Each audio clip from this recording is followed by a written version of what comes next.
sebelumnya perkenalkan kami dari kelompok 3. Di sini kami akan menjelaskan mengenai pertolongan pertama pada kecelakaan atau P3K di tempat kerja. Tetapi sebelumnya perkenalkan nama saya Apri. Nama saya Yohanes Andre. Nama saya Ronald Saribu.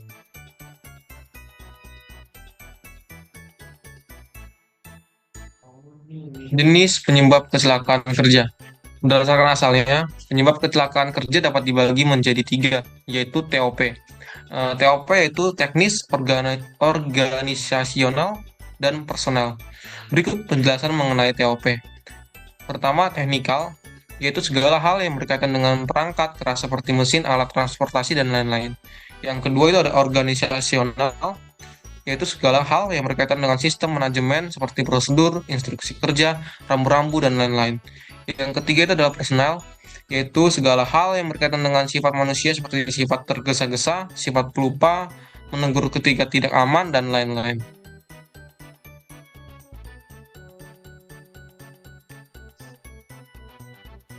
Model teori kecelakaan kerja. Yang pertama itu adalah teori domino Henrik.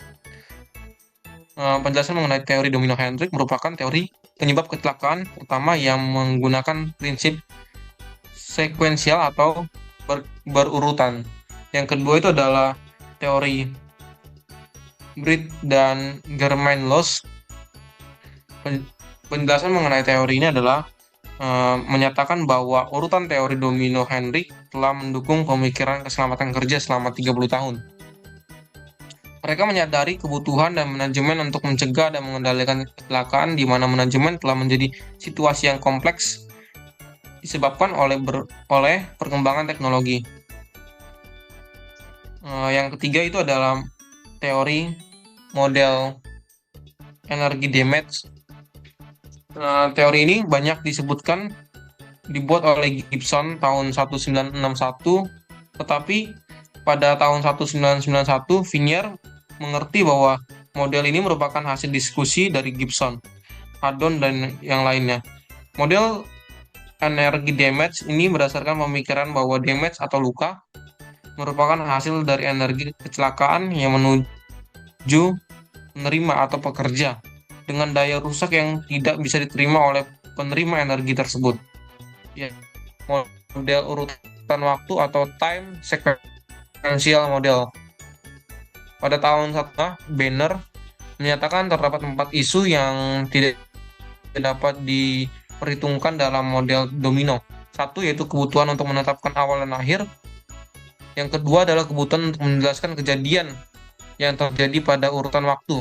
Yang ketiga, kebutuhan untuk metode terstruktur untuk menjelaskan faktor-faktor yang relevan, yang terlihat, dan yang keempat itu adalah kebutuhan untuk menggunakan metode pemetaan untuk menjelaskan kejadian dan kondisi pada kecelakaan kerja. Selanjutnya, model teori kecelakaan kerja epidemiologikal.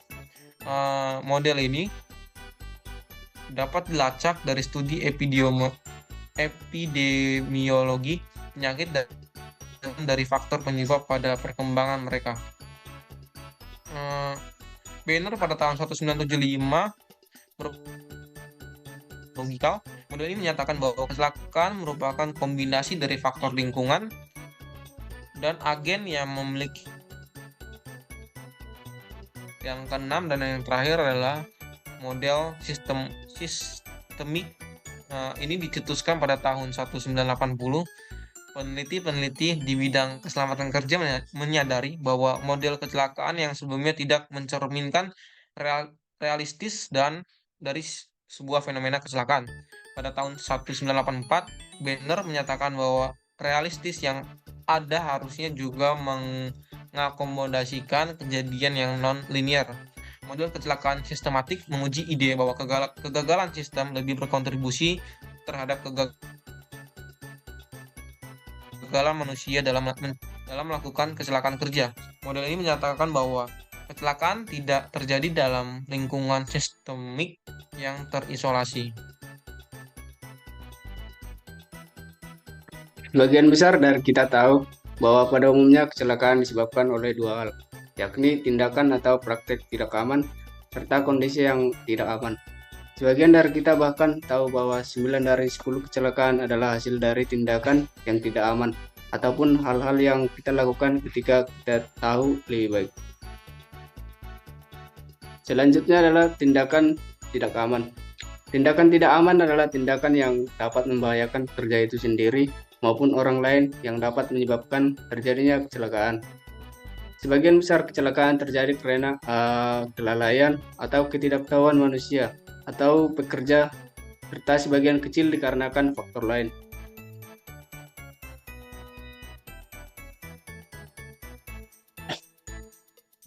Nah, adapun sebab-sebab pekerjaan melakukan tindakan tidak aman.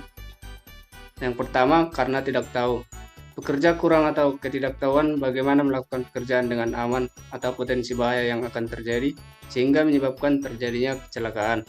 Yang kedua itu adanya karena ketidakmampuan yang bersangkutan telah mengetahui cara yang aman terhadap potensi bahayanya, tapi karena ketidakmampuannya atau kurang terampil sehingga pekerja tersebut melakukan kesalahan dan kegagalan sehingga terjadilah kecelakaan.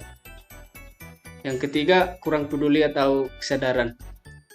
Pekerja tersebut telah mengetahui dengan jelas cara kerja yang aman dan peraturan keselamatan kerja yang memang dapat dilaksanakan oleh si pekerja. Namun tetapi pekerja tidak melaksanakannya.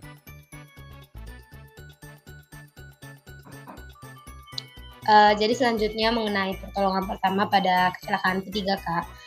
Untuk pertolongan pertama pada kecelakaan P3K itu ada beberapa upaya, yang dimana dalam upaya pertolongan dan perawatan sementara terhadap korban kecelakaan sebelum mendapat pertolongan yang lebih sempurna dari tenaga kesehatan, seperti dari dokter dan juga dari para medis. Hal ini berarti bahwa pertolongan tersebut bukan sebagai pengobatan atau penanganan yang sempurna, tetapi hanyalah berupa pertolongan sementara yang dilakukan oleh petugas P3K atau petugas medik atau orang awam yang pertama kali melihat korban. Pemberian pertolongan harus secara tepat dengan menggunakan sarana dan prasarana yang ada di tempat kejadian.